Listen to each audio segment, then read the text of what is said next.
Okay, play dates. Everybody's been talking about play dates since your book came out. Yeah. And one writer online said, don't you need play dates to make social connections and learn to be with other people? And isn't that more important than playing the violin? Yeah, I mean, I think socialization is important. We've all seen the kinds of people that they're worried about. You know, you have this image of this person who's very antisocial. I think we worry too much about socialization now. You know, our kids go to school. Now, my kids did have play dates when they were very little, but it's, again, between the ages of about maybe 9 and 14, really far fewer play dates and sleep, pretty much a very, very exceptional in my case. And I wanted to ask David Brooks and, the people, just because I think it goes back to Jed's David Brooks, point. who called you a wimp in the New York Times on his op-ed column. Yeah, yes. Amy Chua is a wimp. I actually know him a little bit, and I wrote him thanking him. I said, after the things I've been called, that's quite a compliment. Soft at least. And but I wanted to ask him, because he said, what did he say? Sleepovers. Sleepovers, right? He made a similar point with sleepovers. Yeah. Right, it's important for more important for developing cognitive skills than playing Rachmaninoff.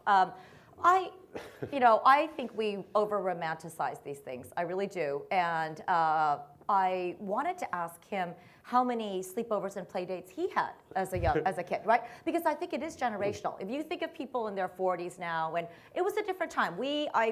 Our parents weren't our social agenda arrangers and we played outside. I have my daughter Sophia's boyfriend's mother said to me, I mean, all these people, again, coming out of the closet in some way, said, I wouldn't let my kids have play dates.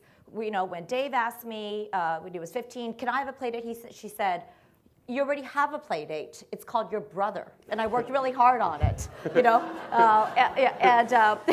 and I'm sure that went over well. Well, actually, they're a very close family. So, okay. When my kids were very little, they went to playgrounds. They did have play dates. But sometimes I think the play dates are you go over to your friend's house and you sit at a video game for 6 hours. I don't even know that there's social contact.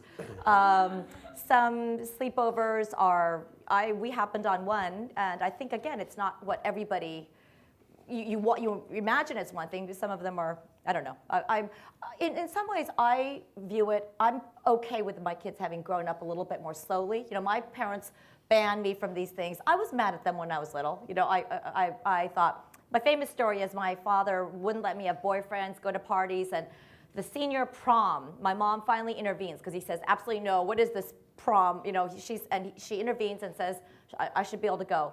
And my father finally agrees, but he says, on the condition that I return home by 9 p.m., which is when everybody else was going out, So then I returned home, and then I snuck back out a window, right? So I think I was actually more lenient with my kids because I didn't want them to sneak, to have to sneak.